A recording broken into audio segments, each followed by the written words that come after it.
मेरे प्यारे बच्चों, PN Amarsi high school e learning class में आपका फिर से स्वागत है। आज हम कक्षा 11 हिंदी विषय के पाठ्यक्रम को आगे बढ़ाते हुए हिंदी के विविध रूप टॉपिक में समझाने जा रही हूँ। हिंदी हमारे देश की राज्य भाषा है।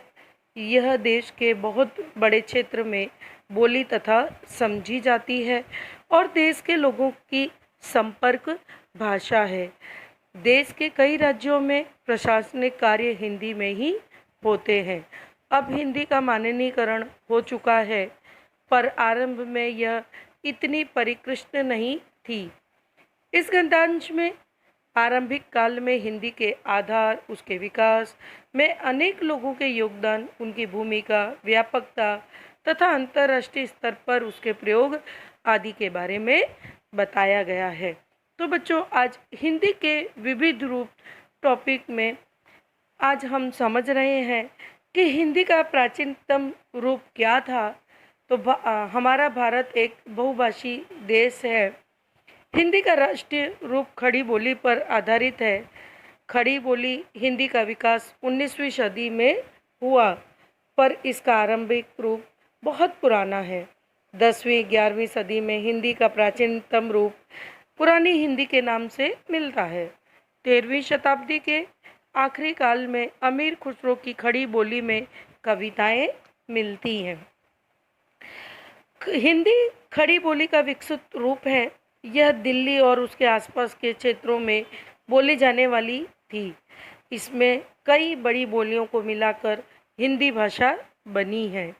इसमें हरियाणवी, ब्रज, अवधी, भोजपुरी, मगही, मैथिली, कन्नौजी, बुंदेली, मेवाती, मारवाड़ी, जयपुरी तथा गढ़वाली आदि भाषाएं प्रमुख हैं।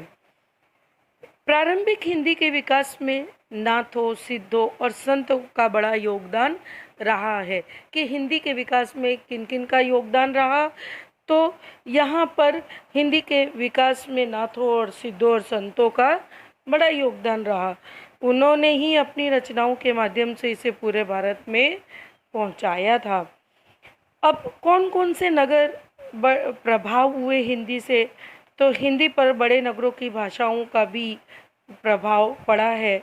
वहाँ हिंदी का अलग रूप दिखाई देता है। जैसे बम्बईया, तो मुंबई को बम्बईया बोलते हैं। हिंदी कलकत्तैया हिंदी तथा हैदराबादी हिंदी।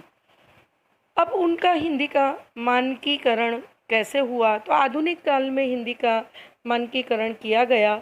आज हिंदी पूरे देश के लिए एक औपचारिक भाषा है। यह हिंदी भाषी राज्यों में राजकाज की भाषा बन गई है। हिंदी का उपयोग आज़ादी की लड़ाई में हिंदी ने प्रमुख भूमिका निभाई थी।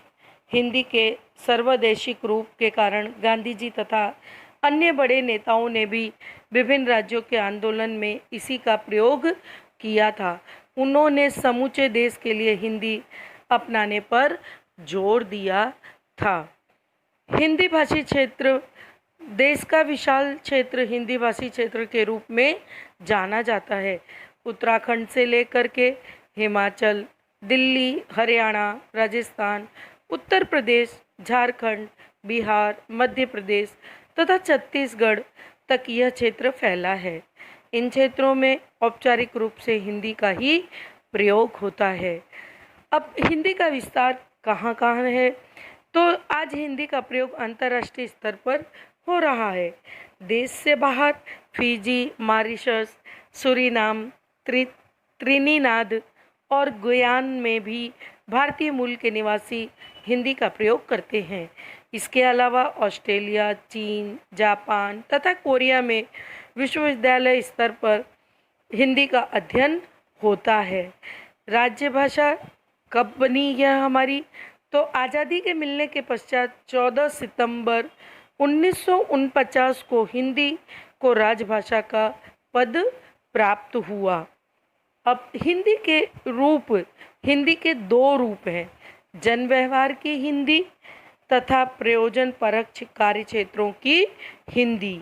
संवाद, सभा संचालन, प्रचार, मैच अथवा घटना का आंखों देखा हाल बताना आदि हिंदी के प्रथम रूप में आते हैं, जिसे हम जन व्यवहार की हिंदी कहते हैं।